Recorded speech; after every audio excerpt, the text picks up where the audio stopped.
Hi, I'm Elise from Rocky Mountain Resin, and that's Colt in the background. This is our first YouTube video. I wanted to make a kind of like a process video with detail about how I make my resin projects, because when I was starting out in this new art realm, there wasn't a lot of good, helpful information out there. And so I wanted to make that for someone out there who wants to learn how to do it. So today I filmed a video on how I make a jewelry trinket tray and one of my coasters and a cheese platter board.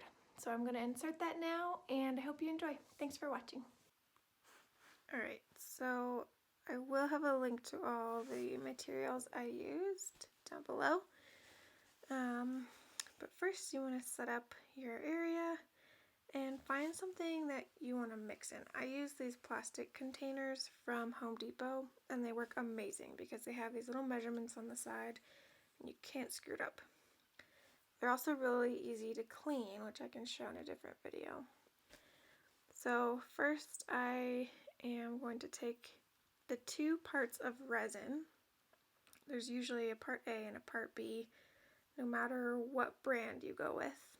And according to each product that you buy for resin, you're going to mix them differently. So mine has very clear instructions that you want to mix them 1:1 by volume, not weight. And that's the important part, because when I first started doing resin, I thought, oh, they must weigh the same. I could just do it by weight. And I even bought like a little scale to do it at home. Well, that ended up causing me issues because then I would mix it wrong. So you want to make sure you follow the instructions very well. And in this case, I measured the same amount of volume. And then you're going to want to stir it according to the instructions too. My resin, you have to stir for about 6 minutes. So I'm going to fast forward through all of that and get to the end because no one wants to watch that. Okay, so it's all stirred, set that aside, and then I get separate cups ready for each different color of pigment that you want.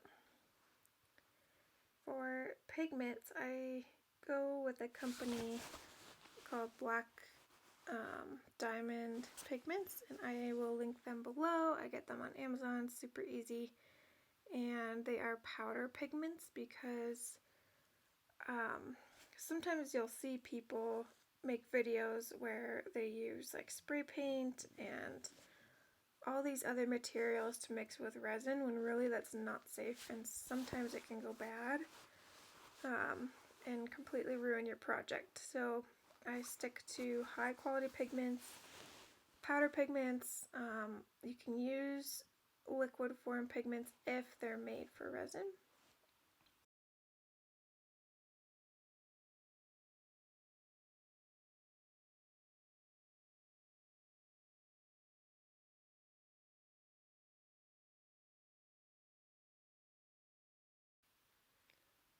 First color I'm going to work on is just white, and I do get white and black pigments in more of a bulk size to save money, and then the other colors I get in a pack of 20 smaller packets from Amazon. They're cheap, they're affordable, they're beautiful.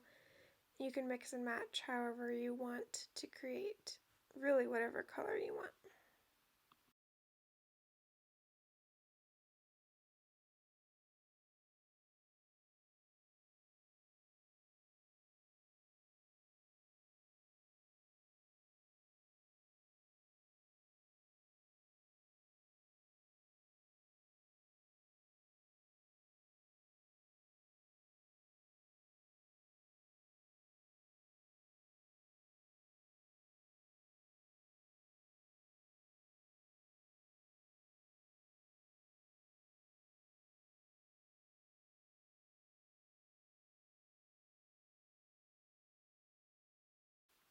Now I'm making the other colors a darker blue with one of the pre-made pigments, and then I'm adding black to it. And I will make a lighter, more turquoise blue after that. And I did want to add that you want to make sure you're mixing everything really well and there aren't, like blotches of pigment in the resin, because then it's going to turn out that way when you pour it onto your canvas or into your coasters or whatever that you're making. So you want to scrape the sides of the cup really well and make sure that the pigment is all the way throughout the resin.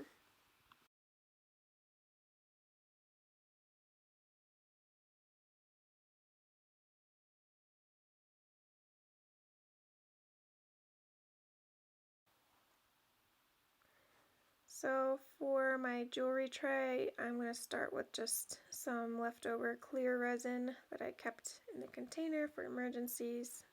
Pro tip, keep a little bit of clear extra resin in your mixing cup just in case. And then I will start pouring the colors and blending them. There is not a lot of science to this. It's like trusting the art gods that whatever you do is going to look good, and that's the truth. If you try to plan things out too much, you'll overwork it and you'll end up with a bigger mess. So honestly, sometimes I just keep my pours random, and those ones turn out the best. I do like to start with the colored pigments underneath and then white on top, and you'll see that when you do that, it creates an effect called lacing. And I'll try to show you exactly what I'm talking about, but you can Google the word lacing with resin and you'll see what I mean. It's really cool. Now when you're creating effects with resin, you can use a lot of tools like heat tools, blow dryers, torches, straws, and this is just to blow the resin around and get kind of a faded, blended effect. You want to be careful not to overheat the resin. It's not good for you to breathe in and not good for the processing of the resin. So I keep the heat on low and do short bursts of heat and then give it a rest before you do it again. And this is kind of just, you'll learn as you go. And then here I'm going to fast forward because it's just me adding more details as I see the resin processing.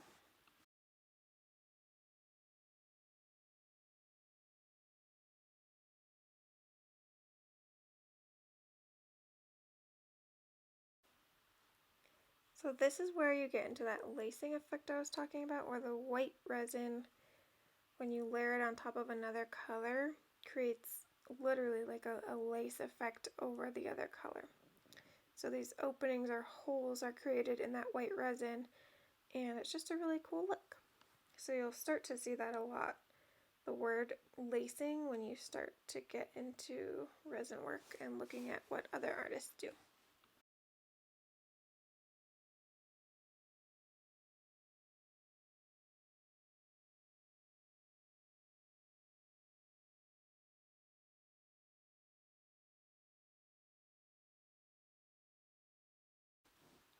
I did go ahead and add a bit more white to the jewelry tray or trinket tray, whatever you want to call it.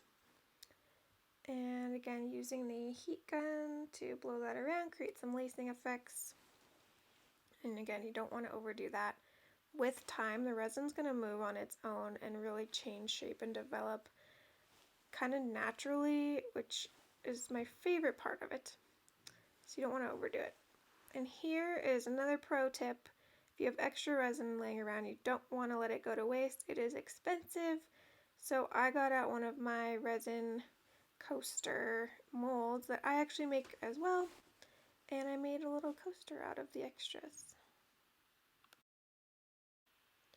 As the resin hardens, it will develop some air bubbles, so this is me taking the heat gun on very low heat and just popping those bubbles, and sometimes I have to go back in like 10 minutes and do it again. And then you want to kind of leave it alone, not touch it for at least 24 hours, and it's completely hardened in about 72 hours, and then you can really use it, and it's durable, and that's it.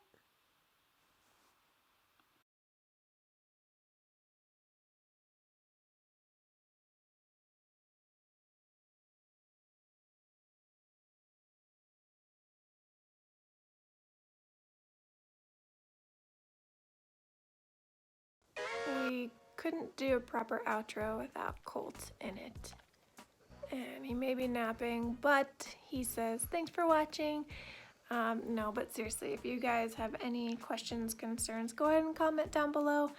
And I hope that you start doing your own resin projects. Visit my Instagram at Rocky Mountain Resin.